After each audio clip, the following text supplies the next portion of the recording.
अगर तुम अपने आप को कुछ समय के लिए शीशे में देखना बंद कर दोगे, कुछ महीने बाद जब तुम अपने आप को फिर से शीशे में देखोगे, तब तुम्हें अपने शरीर में कुछ बदलाव दिखाई देंगे। इसी प्रोसेस को अगर तुम कुछ सालों के लिए फॉलो करो, तो अगर तुम एक टीनेजर हो तो कुछ सालों बाद तुम एक मर्द जैसे दिखने लगोगे। लेकिन अगर सिर्फ एक मर्द जैसे दिखने से तुम मर्द बन जाओगे, बिल्कुल भी नहीं। तुम कुछ भी ना करो, शरीर तो अपने आप ही बढ़ता रहेगा। लेकिन अगर अपने मन को विकसित नहीं किया तो जानवर के जानवर ही रह जाओगे। लेकिन सच्चाई तो यही है कि हम कभी भी अपने मन को बदलने के फेवर में रहते ही नहीं है। जरा गौर से देखो किस तरीके से तुम्हारा पूरा दिन गुजर जाता है। सुबह उठे तो रील चला लिया, उससे मन भरा तो फिर दोस्त चाहिए, दोस्तों से मन भरा तो खाना खा लिया, और खाना खाने के बाद फिर से फोन चलाने लगे। ऐसे ही दिन, महीने और साल गुजर जाते हैं और हमें पता भी नहीं चलता। बस शरीर बढ़ता जाता है और हमारा मन वही का वही रहता है। लेकिन चिंता करने की इसमें कोई बात नहीं है। अगर तुम नहीं बदले तो समय तुम्हें बदल देगा, लेकिन एक जोरदार झटका देकर। या तो तुम फेल हो जाओगे, या तो तुम्हारा ब्रेकअप हो सकता है, या फिर कोई और बात। लेकिन किसी ना किसी तरीके से जिंदगी तुम्हें झटका जरूर देगी, जब जाके तुम्हारी आंखें खुलेंगी और तुम्हें ये पता भी नहीं चलेगा कि कुछ ना कुछ गलत हो रहा है। तब तुम कहोगे कि बहुत दुख महसूस हो रहा है, रोना हो रहा है।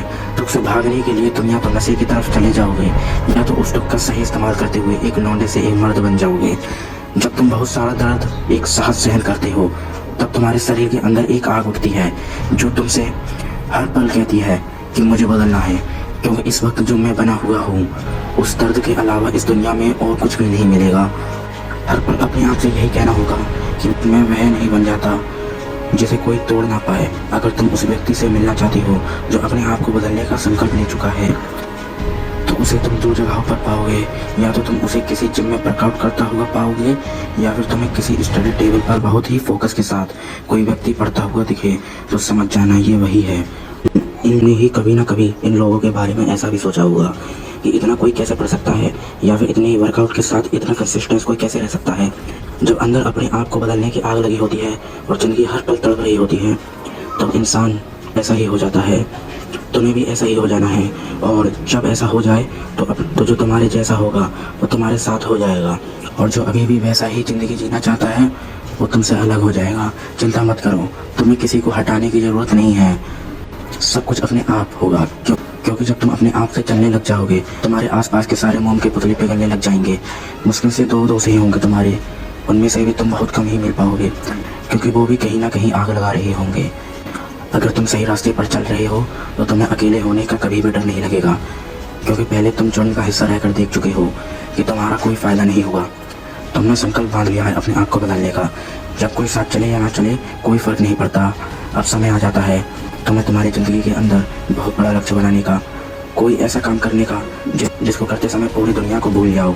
रास्ते पर चलने का सबसे बड़ा फ़ायदा यह होता है कि तुम अपने आप में ही कंप्लीट होने लग जाते हो। तुम्हें खुशी पाने के लिए किसी और चीज़ की ज़रूरत नहीं पड़ती है। पहले तुम सेटिस्फैक्शन पाने के लिए 20 चीज़ों के पीछे भागते थे, लेकिन अब समय आ गया है कि तुम्हें बस कोई एक चीज़ चाहिए जो तुम्हें अपने अंदर पूरी तरह से डुबा कर रख दे। याद कर, शुरुआत में मैंने कहा था कि जो व्यक्ति अपने आप को बदलने का संकल्प ले लेता है, वह शुरुआत या तो जिम से करता है या फिर पढ़ाई करने से। अब ध्यान से सुनो, वह दोनों ही काम शुरुआत के लिए बहुत ही अच्छे हैं, लेकिन वो अंत नहीं हो सकते, क्योंकि तुम्हें सेटिस्फैक्शन तब तक नहीं मिल सकती जब तक तुम्हें कोई भी काम सिर्फ और सिर्फ अपने लिए कर रहे हो। तुम्हें स्वार्थ छोड़कर कोई ना कोई ऐसा काम करना होगा जिसमें समाज का फायदा हो रहा हो। इसी को निष्कर्म कहते हैं, और जो निष्कर्म करता है वही असली मर्द कहलाता है, और वही असली इंसान होता है। अब सवाल आता है, ये निष्कर्म क्या होता है, क्यों होता है और कैसे होता है? चिंता मत करो, मैं अगली वीडियो में यही बताने वाला हूँ, वो भी एक ऐसा कैरेक्टर का एग्जाम्पल लेकर जो मेरा पर्सनल फेवरेट है।